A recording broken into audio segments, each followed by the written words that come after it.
we've spoken about electric motorbikes. Now we want to talk about electric bicycles. And I'd like to ask, what inspired you to start, this journey on e-mobility, especially with a focus on electric bicycles? Thank you very much. I will come from the angle of earth literacy or environmental resources literacy. Most of us, and I will come from the angle of advocacy and kind of create some kind of emotional attachment for us to understand, because I also come from a school of thought that until we have emotional attachment to the things we do, that's when we create change.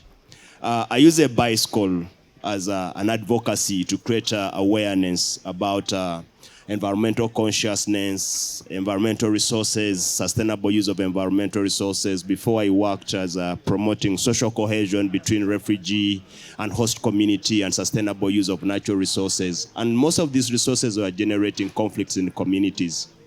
So I use the bicycle as a tool to move from one point to another, to engage communities that we derive the means of our survival from the earth. And the current mode we are using is not sustainable. Being a grazing area, being the area where we fetch firewood, being the area where we collect water, when you see the traditional mode we are using is not sustainable at all. And any area of human interest where we derive survival, a moment to get extinct, conflict emerge immediately. This doesn't need rocket science. So from that process, I started engaging community, understanding that. Then when I came to the city, commuting is a sincere need. We need to move from one point to go to another. That's why most economically busy area, there's a lot of mobilities, there's a lot of congestion. And when you look at how infrastructure in Kampala was designed, we don't have a mode of public commuting that is sustainable. A lot of us commute long hours covering short distances. I normally tell people that, why would you commute 10 kilometers for 2 hours stuck in Matatu? You're not in charge of your time. For you to get to work at 8, you need to leave home at 6. Imagine all that hour. You can read a page of something. You can read a note. You can have a parenting time with your kid. You can have breakfast with your wife. All these things are having negative impact on us, but you're not calculating them. When you tell Ugandans, most of us, why we are illiterate when it comes to these things, they'll ask you, Atebyo Bibala. Yeah? So we got in the place of bicycles. First of all, bicycles are very good for commuting. I don't get stuck in traffic jam. That bicycle there, I charge it using 400 shilling, and it gives me a range of 70 to 80 kilometers. So we see delivery business adopting them. Basically, solve the commuting challenges we have in the city and reduce on the congestion. When you look at Kampala, the air pollution, I talked about this earlier when the crowd, I can repeat it again. The air we breathe in Kampala is degenerating, the quality is getting unhealthy on a daily basis, is decreasing. We are running out of clean air. And some of these electric mobility solutions like electric bicycles, these are solutions that are coming in place to address some of these challenges. Thanks, Hakim. Yeah. So I guess my question would be, now I have the electric bicycle. You spoke about Kampala and the traffic and the nature of the roads. So the question is, can I ride this bicycle on these potholes?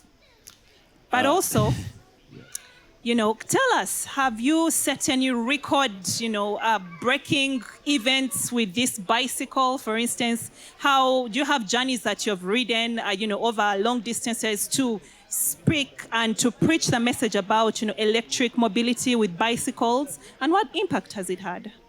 Yeah. From the impact standpoint, I started a cycling advocacy in 2013. I don't know how many of us remember the Africa Climate Summit that took place in Nairobi, 2013. Yeah.